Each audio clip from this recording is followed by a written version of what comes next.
If you're a founder, you know that fundraising is a big part of the job. What you might not know is that Carta is there to help. Carta's new fundraising suite provides startups of all stages the best tools and support to easily issue safes, accurately forecast dilution, and quickly close funding rounds. Save time, money, and make your next round your best yet.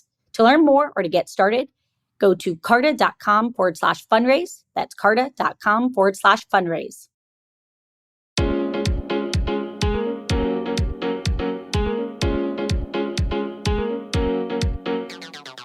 Welcome to Inks for Starters with Alexa Von Tobel. I'm Alexa, a serial entrepreneur myself and founder and managing partner of Inspired Capital, a venture firm that backs fearless founders who are solving some of the biggest challenges facing humanity. Now in our 6th season, we sit down each week with one of the best founders on the planet to hear their story of guts, inspiration, and drive. Let's dive right in. Hi, everyone. I'm your host, Alexa Von Tobel, and this week I'm excited for you to meet Paul Monasterio, co-founder and CEO of Kalepa, the company on a mission to help commercial insurance underwriters bind business with confidence. Paul co-founded Kalepa in 2018 with their flagship technology, Kalepa's AI-powered copilot, which empowers underwriters to write more profitable business faster. Kalepa has been recognized as one of the most innovative insurtechs in the world by FinTech Global. Prior to founding Kalepa, Paul was an executive at Facebook, MasterCard, and Applied Predictive Technologies, where he developed novel applications of data and technology to solve some of the most critical problems of the Global 1000 firms in insurance, banking, and the public sector. Paul also founded Forge, a microfinance organization fostering micro-entrepreneurship in Southeast Asia. Paul graduated with a PhD in nuclear science and engineering at MIT and holds a bachelor's degrees with highest honors and highest distinctions in mathematics and nuclear engineering from the University of California, Berkeley. And with that, let's welcome my friend Paul. Paul, first of all, it has been an absolute pleasure to get to work with you here at Inspired. I'm thrilled to have you on today and particularly introduce my audience to Kalepa. First things first, what is Kalepa in your own words? Thank you for having me here, Alexa. It's been a thrill working with you and the team and excited to be a part of this conversation.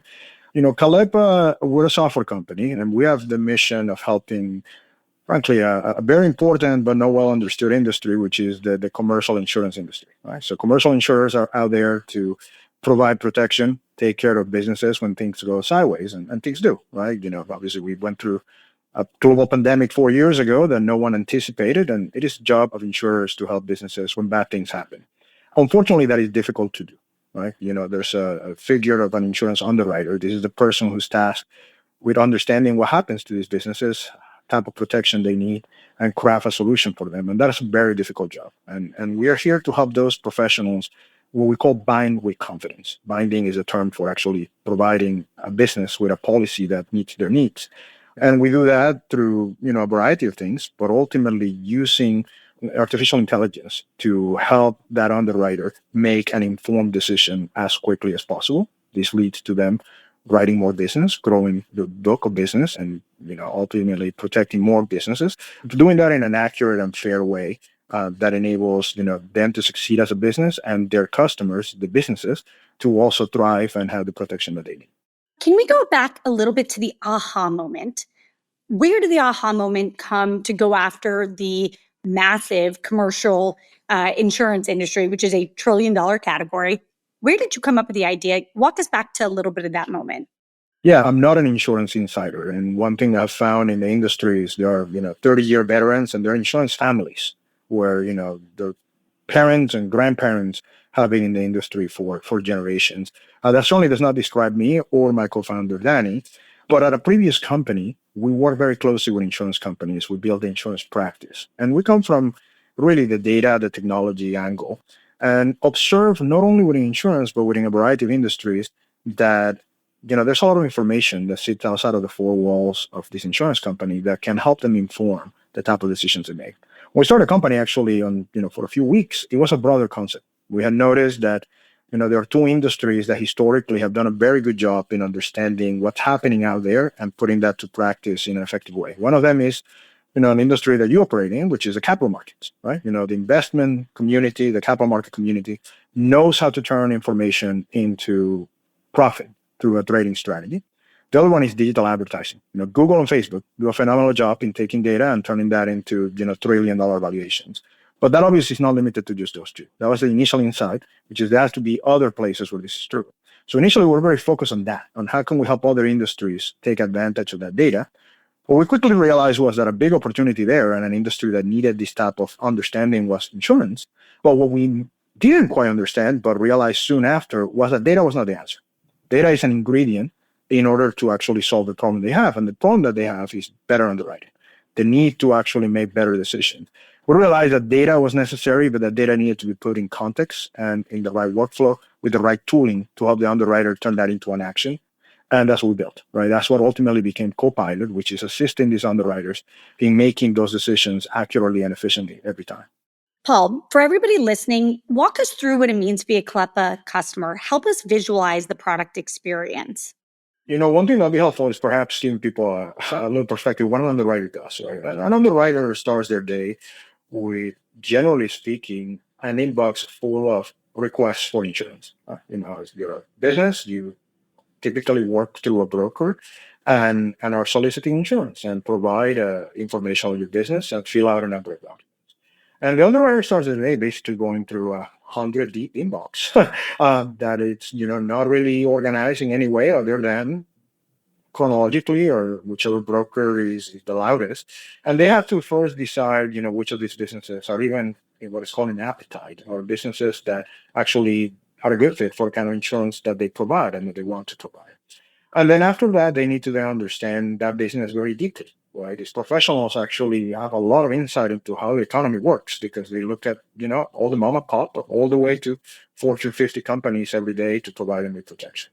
So how does Copilot change that paradigm? Right? When the underwriter starts working Copilot, they see a very different experience, right? The businesses and the opportunities that came on their desk just a few minutes ago are now organized in a way that is tied to their preferences, to their corporate objectives, to the strategy that the company is doing, and sorted by the likelihood of them being winnable, i.e., good opportunity and profitable. Right? So you can imagine that just that alone enables this underwriter to do the job of 10 underwriters because they're focusing on the opportunities that they are best fit for, that they're likely to win, that they're likely to provide a competitive quote for. Second, after the underwriter decides to work on something, they need to go out in the world and understand that. And that could be, you have, imagine a hotel chain that has 400 locations across the United States, and you want to understand for each single one of those 600, are there any criminal activity in the parking lot? And you can imagine that activity is important in understanding the risk and the type of protection they need. But you can imagine finding out whether there are 600 locations that have had shootings in the US to take you a couple of days. Well, Copilot automates that part of the process. Really is trying to help the underwriter get to the part where their decision making, their judgment, their experience can enable them to make the correct decision without having to worry about the groundwork, right? That's what machines and AI are exceptional for. They don't have good judgment, but they have a tremendous ability to crunch data in seconds. So this allows the underwriter to make an informed, compliant, accurate, and fair decision in minutes as opposed to days. That allows them to obviously win the business, to provide that protection as quickly as they can, and frankly, to have a much more delightful experience, right? They're ultimately doing their job and doing what they enjoy, which isn't looking through news articles about shootings. It is helping these businesses and building relationships with them and with their distribution partners. You've talked before about the importance of delivering an early wow moment for a client, for a customer, which I, of course, deeply agree with. Tell us how you've thought about achieving that and how that strategy has now accelerated your go-to-market because you're seeing such incredible success. Yeah, absolutely. I mean, I think this is true across many products. The proverbial picture is worth 1,000 words, and I think that's also true just when you can actually make a complex concept and, frankly, what is a new approach of doing things tangible for the people who are making this decision. It takes extra work to build a product that allows you to get to value, and for a lot of products in B2B for financial services, many of these customers have been used to multi-year implementation cycles before they see any impact. We took the opposite approach. We tried to build a product so that even before we're working with someone, we can show them something of value. We can make them money before they pay us a dime. And the way we've done that actually took a lot of work from a product standpoint, but has paid off. We tend to like to do demos for our customers on their own submissions. We tell them, you know what, we're not going to pick our favorite one, the one that looks great in Copilot, the one that we're going to be making up, right? It's actually happening all the time now that people say this product is great in demo, but doesn't work in production. So, you know what? Send us some submissions. Don't tell us anything about it. Forward us a dozen emails that you got or that you picked up 3 years ago and you bound, and don't tell us anything. We'll run those through Copilot and tell you what we can tell, what we can find, and where that will be, helpful in the way you're doing your job. And that's been very powerful for our growth because when we do a conversation with many of these executives, and I've been on the phone with folks that we're showing a demo to, and they pick up the phone and call someone and say, we need to get out of this, right? Because, they have found something in a demo before they have become a client that can actually have an impact to a decision they make, right? You can imagine that it's actually very helpful for how we, approach the market and how we get started and how we're able to not only deliver value, but then accelerate the time it takes for us to build these relationships and ultimately deploy more projects. I love that so much. Before I talk a little bit about the future and where I think we're heading, one last question that I really love about you, Paul, is you really approach Kalepa as a bit of an industry outsider, leaning on your data and tech background. So your core expertise was tech, data, and approaching it to commercial insurance. How do you think that created an advantage to you that other people can learn from? Yeah, I mean, I think, it wouldn't be the first time that outsiders have done something impactful in industries that they were somewhat foreign to, right? Many, many folks that have kind of taken a different lens to one industry can bring a new perspective. And I think in this case, we've taken, what we've learned, my co-founder and I and our team from frankly decades now in technology, in data science, in AI, and in helping enterprises of all stripes make better decisions and apply those to this very, very hairy problem of commercial insurance. So that's only been helpful, right? We look at some problems and, on one hand, to call it the naivete, the innocence of not knowing what has been done before can be helpful because you can think of something that was perceived to be impossible, but no longer is because technology is at a place where now you can do things differently. And in many ways we have. With that said, though, one thing that's important for us is that we balance that, right? Because, being outsider can be a benefit. It has been to us, and it has allowed us to do many things that we wouldn't have been able to do otherwise. But it's also a hindrance, right? The insurance industry has been successful at their jobs for hundreds of years, right? From chips being insured across the Atlantic by Lloyd's 300 years ago, right? Like these were the first people, actually, the first data scientists were actuaries in London in the 1800s, kind of underwriting these chips. So we make sure that even though we are approaching things as outsiders and bringing a new perspective, we do that centered on what the industry is doing very well. And there are many things that the insurance industry does very well. And we bring folks on board that can help us understand that. And when we don't know something, we approach it with humility because obviously we don't have all the answers. I like that a lot. And I agree with that. And then, as you said, I think some of the biggest disruptions have come from people with an outside-in approach. Let's talk a little bit about the category. Let's fast forward a decade. And obviously, everything is being changed by AI in really smart ways. You clearly are sitting at the center of the insurance industry and the insurtech industry. Let's talk about what you see in plain sight that is coming. Yeah, absolutely. I mean, I think there is a revolution in the way that insurance is frankly provided, distributed, underwritten, and ultimately the servicing that customers have at any scale, right? From individuals to the largest corporations. A very, very healthy evolution in the industry over the last 15 years. There's only been a number of probably changes to the industry that people kind of prematurely claim a win that ultimately did not happen. But I think the core ingredients have changed on it. We as a company take a couple things as frankly axioms of what's going to happen and operate that. The world is only getting more complex. So on one hand, every type of activity that an underwriter does that can be efficiently automated. Right? And a lot of people then talk about, oh, well, then the underwriters are going to be automated away with machine. For every one of those, you get 10 new things that the underwriters need to do. So I don't think the figure of the underwriter as a key and as the central part of this process and of this industry are going away because the complexity of the world is not going away or decreasing anytime soon. Right? 30 years ago, cyber insurance, that was nothing. Right? Like there was no such a thing as a cyber attack. Now companies are struggling with whether AI is a new cyber exposure that they need to protect themselves from. Right? That is just the last couple of months. Climate change. Right? Right now there are discussions at the federal and state levels around how the models that have been used for the past 100 years to model wildfires in California are not reflective of the next 10 years. And what do you do about that? And how do you ensure that kind of risk? with actual consequences for the people who live and operate in the states. There are dozens and dozens of examples like that.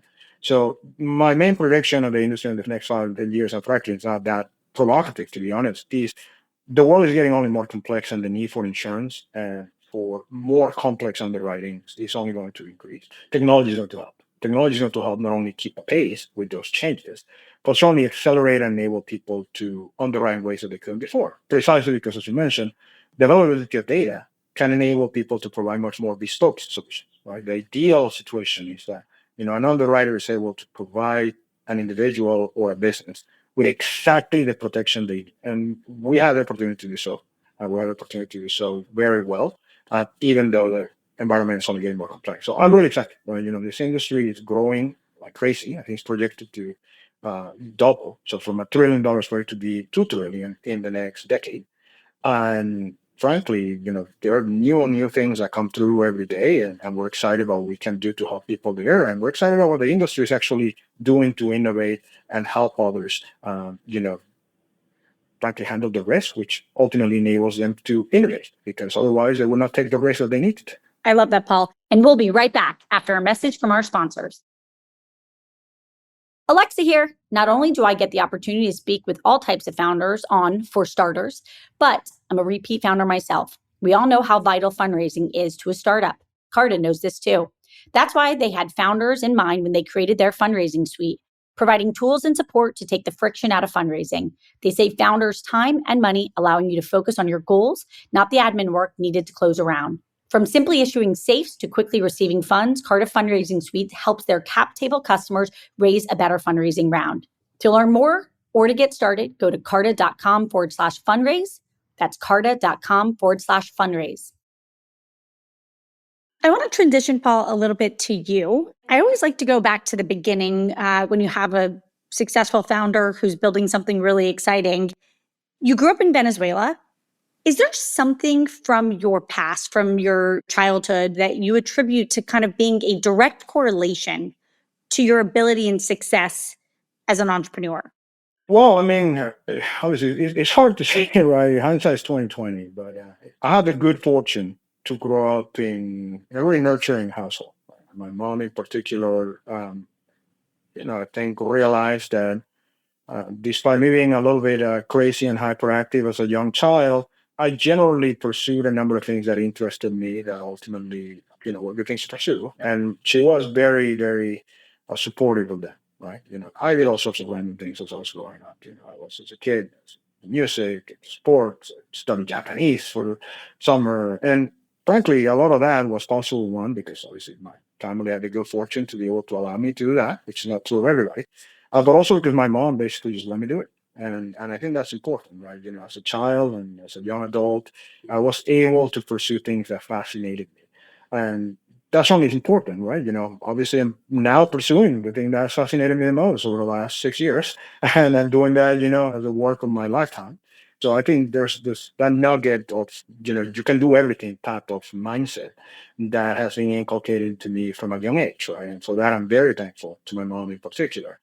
And beyond that, I think probably are a number of other things that happen in the environment that have been helpful, right?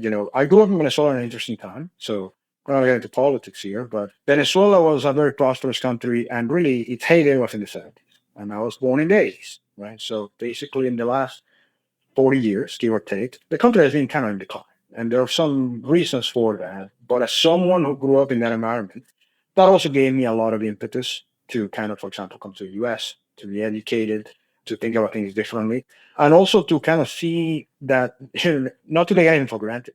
Right? Like, Venezuelans in the 70s were so wealthy that they would go to Miami, and the joke was that they would say, "This is cheap, give me two." And, there's a little bit of an entitlement to that, which certainly has not paid off for us in the last 4 decades. And I think that also has been important in how I live my life and the type of decisions I've made that got me to where I am today. I love that. And thank you for sharing that. Before becoming an insurtech founder, you earned a, wait for this, guys, PhD in nuclear science and engineering at MIT. You literally are a PhD in nuclear science. That's like a punchline in most jokes, but in fact, you are one. I am. Talk a little bit about how that truly deep scientific training has impacted your approach as a founder? Sure. I mean, and there's two elements. One, which I'll call, frankly, probably more superficial one, even though it's important. Obviously, Copilot, our product, is very technical. And therefore, the ability to understand and be successful in building such a product is important. But I think probably the most important thing I've had from my scientific training is just a way of thinking, right? And I don't think scientific training is the only way to get that. I think there's people, for example, who come from a legal background, economics background, that kind of develop that first principles thinking, right? Breaking a complex problem into simpler ones. But I find that very helpful. I find that very helpful in helping clarify many difficult decisions. And there are many difficult decisions that one makes as a founder and as a builder. I think my team will tell you that oftentimes we try to center a number of decisions on difficult trade-offs, trying to understand something that, will not be unfamiliar for an economist, which is, a return on investment, an ROI. But the R and the I don't have to be money, right? The return and the investment that you put could be time, could be opportunity cost. It could be, how you're going to grow the business, how you're going to make a customer happy. But I think it is important to have a mindset that allows you to try to put difficult, seemingly irreconcilable trade-offs on the same ledger, because otherwise you don't make the best decision, right? And we make bad decisions all the time, but we always try to stack the odds in our favor to make, well-informed decisions. And I think that the scientific method and the scientific way of thinking that you build in an academic career is very helpful there. You have evolved a lot as a leader. What is the biggest thing you think that's changed as a leader since you started Kalepa? I actually think that most foundational things have not changed. The values that I've had as a founder that I've developed over my career and that led me to want to build the company that Kalepa is today are the same when we started the company 6 years ago than they are now. I think, if anything, they have probably strengthened many dimensions. Obviously, a founder, just like any other job, you get better with experience. And this is the first time I founded a company, and I've learned a lot through the last couple of years. Right? I mean, I think one important piece has obviously been around hiring.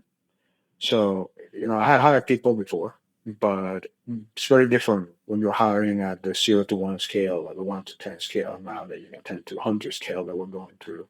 And you see some of these professionals that, really need to come with you on that journey and take a big bet and see them grow and such. That has been a big learning experience for me, right? I think I've learned what are the traits that are associated with being successful at a company like Kalepa, and that took a lot of trial and error. I think we're getting better at it. But then also seeing how that changes, right? One thing that I think folks don't realize is every 12, 18 months, just a different company. And a different company has to maintain that kind of core foundational culture, but ultimately requires new skills. And that's been a difficult learning experience. I think I definitely had not appreciated that before starting Kalepa. And ultimately, I think the people that we bring on board are the company. That's what allows us to make the decisions and deliver the products and serve our clients in ways that make us successful. So that probably is the most critical change and the critical area that I've learned the most about over the last 6 years. I love that. Okay. Super fast answers. What's your best interview question that you like to ask to get to the core of somebody? I should ask them what other companies they're applying to. I love that. All right. Tell us more. Yeah, so I can actually tell you a quick anecdote on this, which is pretty recent. I think it was a few days ago. So I think it was Jack Home on Twitter said that someone was considering a startup or a big company.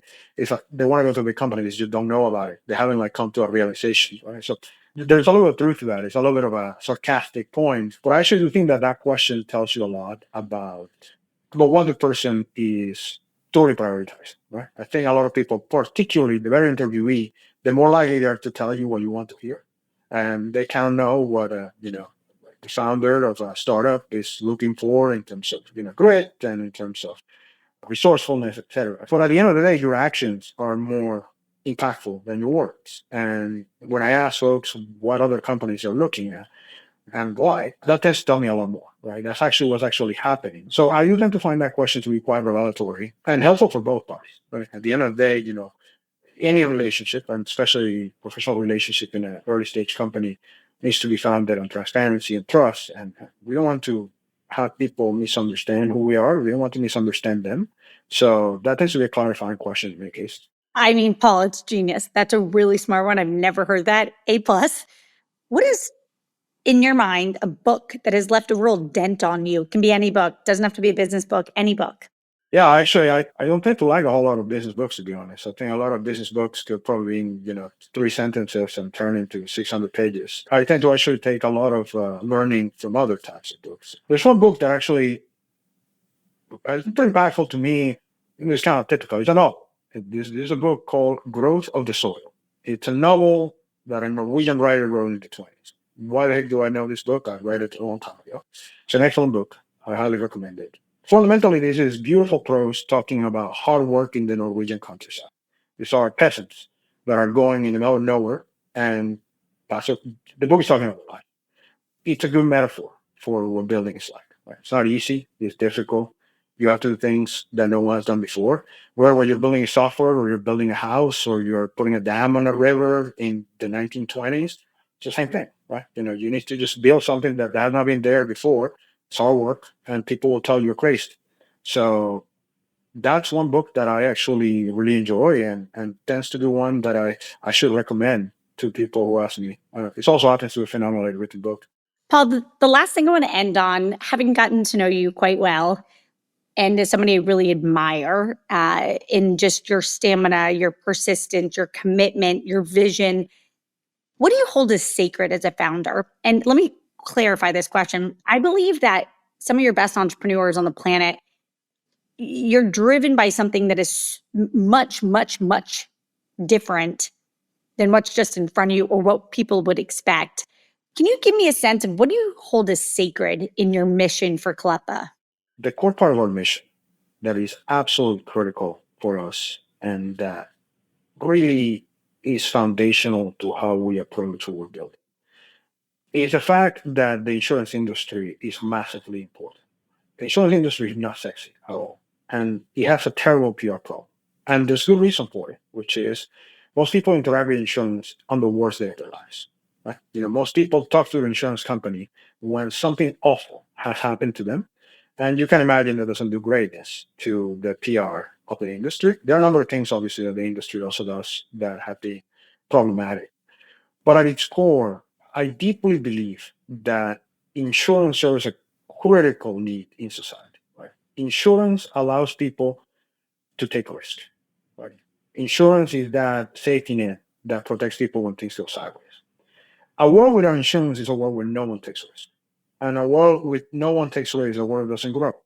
So at the end of the day, I think that what we're doing is very important. That by helping insurance improve as an industry, we help the economy grow. We help people come up with new ideas. And that really gets us out of bed. But there's a reason the industry is $1 trillion. It's not $1 trillion. It's not $2 trillion in a couple of years just by happenstance, because it's important. And it is important because it drives the economy forward. So that's critical for us, right? We don't forget that. More poetic friend of mine said it best. He said, insurance is the umbrella that lets you dance under the rain. And that's true, right? When insurance works well, that's what it does. And what we're trying to do is make that umbrella steadier, stronger, and better. That is a beautiful thing to end on, Paul. I absolutely love that. Thank you so much for joining us today. Everybody out there, if you want to learn more about Kalepa, head to kalepa.com. That's KALEPA.com. If you want to learn anything else about the future of commercial insurance, you need to check out Kalepa. And you can join us next week for a new episode of For Starters with Alexa. Paul, it's safe to say we're rooting for you. Congratulations on all the progress. I cannot wait to see what you accomplish. Thank you, Alexa.